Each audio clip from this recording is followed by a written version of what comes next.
otak? Otak mana otak? Enak bener ya pensiun dapat duit ya kan. Ada kekayaan 95 miliar ya kan. Belum lagi pensiunnya 60 juta sebulan. Enak bener ya.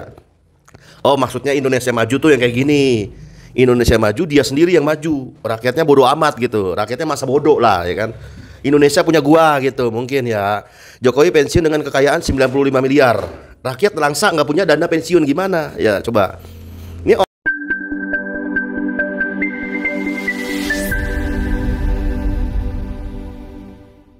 Bismillahirrahmanirrahim. Assalamualaikum warahmatullahi wabarakatuh. Jumpa lagi Al-Fakir Abi Faisal.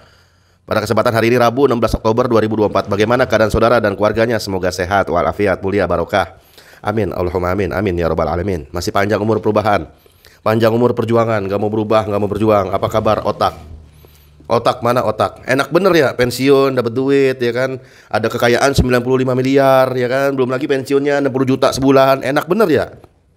Oh maksudnya Indonesia maju tuh yang kayak gini. Indonesia maju dia sendiri yang maju. Rakyatnya bodoh amat gitu. Rakyatnya masa bodoh lah ya kan. Indonesia punya gua gitu mungkin ya. Jokowi pensiun dengan kekayaan 95 miliar. Rakyat langsa nggak punya dana pensiun gimana? Ya coba.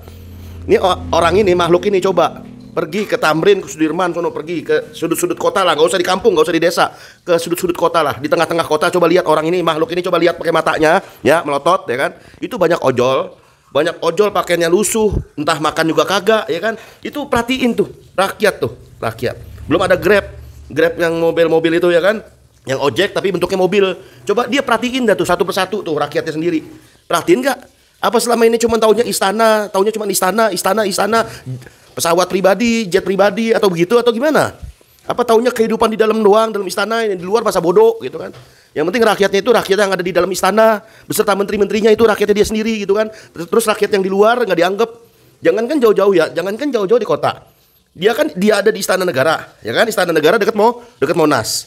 Coba dia jalan kaki aja 1 kilometer dari Istana Negara Merdeka, jalan kaki ke depan ke Monas, itu banyak di pinggir jalan itu orang-orang yang jualan kopi keliling, jualan nasi goreng keliling. Coba pakai mata melotot, pakai otak, lihat kehidupan rakyat di depan istananya dia sendiri gitu kan. Coba lihat, apa kehidupan mereka itu terjamin? Apakah kehidupan mereka itu enak? Apakah kehidupan mereka itu sejahtera? Coba perhatiin, nggak usah jauh-jauh di kota, di pelosok-pelosok, di sudut-sudut kampung, nggak usah. Di depan istana dia sendiri aja, itu banyak rakyat yang susah.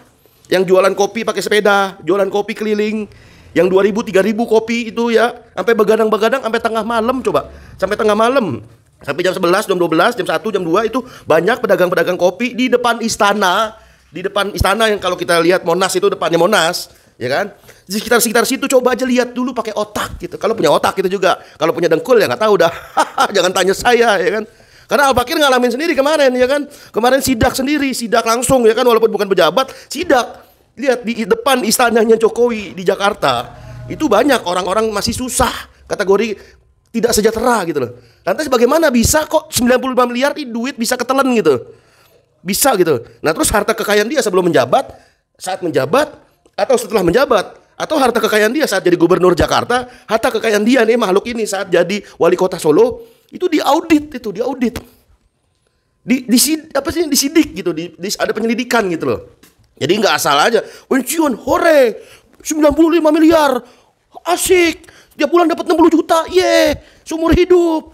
Apaan kayak gitu mah bukan pemimpin namanya, bukan pelayan rakyat itu namanya. Itu namanya cuma manfaatin rakyat doang, itu mah ngeri. Pensiun kekayaan 95 miliar, rakyat langsa nggak punya dana pensiun gimana coba? Ngotak nggak di situ? Ngotak nggak? Bagaimana menurut saudara? Komentar di kolom komentar. Jokowi sebagai orang yang katanya pemimpin, dia tuh nggak perlu risau dengan ekonominya sendiri.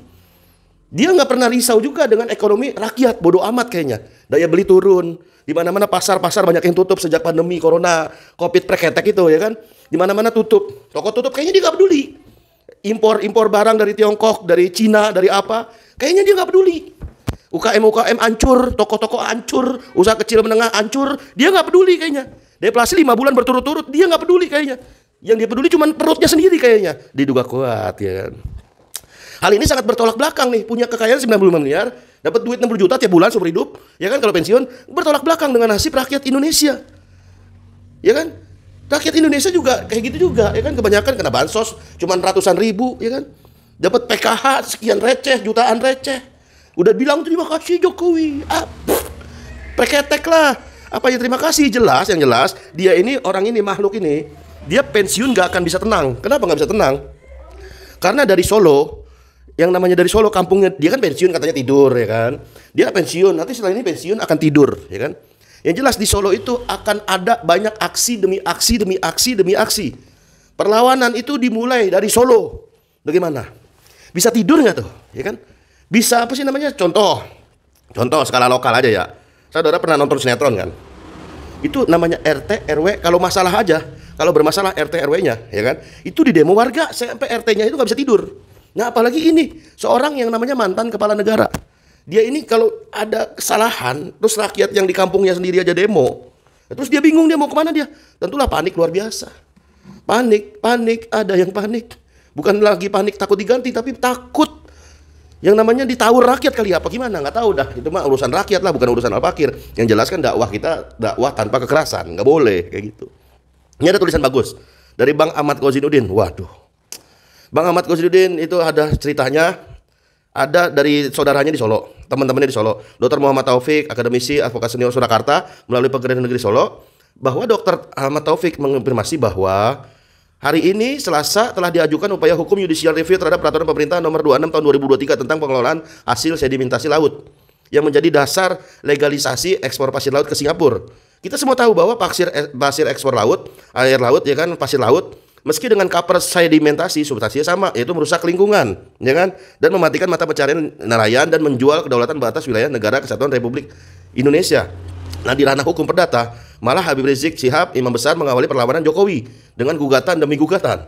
Nah, upaya untuk menggugat kebijakan ekspor pasir Jokowi di Solo, ya kan, tentulah akan merugikan rakyat, ya kan, melalui kalau nanti misalnya judicial review ini ke Mahkamah Agung, ya kan, secara teknis memang dapat disampaikan melalui Pengadilan Negeri Surakarta. Tuntutannya jelas, pembatalan PP yang melegalisasi perusahaan lingkungan yang mematikan mata pencarian nelayan dan menjual kedaulatan NKRI. Nah, menurut rilis yang dikirim, PP nomor 26 2023 yang merupakan peraturan turunan dari Undang-Undang nomor 32 ya kan tahun 2014 tentang kelautan telah salah mengartikan amanat dari pasal 56 Undang-Undang Kelautan yang mengamanatkan pemerintah melindungi dan melestarikan lingkungan laut. Yang jelas, nggak ada yang namanya ketenangan abadi bagi si Mulyono ini, ya kan? Walaupun dia punya harta 96 miliar, itu nggak ada apa-apanya kalau hidupnya nggak tenang, ya kan? Kalau hidupnya nggak berkah, ya kan? Apalagi di Solo sendiri mulai ada perlawanan. Itu baru Solo. Gimana di Jakarta, gimana di Depok, Bogor, Tangerang, Bekasi, Bandung, dan lain sebagainya macamnya. Nah, ikhtiar tadi telah dimulai dari Solo. Semoga daerah lain nyusul, ya kan? Baik melakukan tuntutan hukum secara perdata, pidana maupun secara tata negara kepada siapa? Kepada Mulyono dan kawan-kawannya atau dinasti-dinastinya. Ya, semoga semua urusan advokat muslim para pejuang dimudahkan Allah Subhanahu wa taala. Amin. Allahumma amin. Tetap panjang umur perubahan, panjang umur perjuangan. Gak mau berubah, gak mau berjuang. Otak. Pakai otak.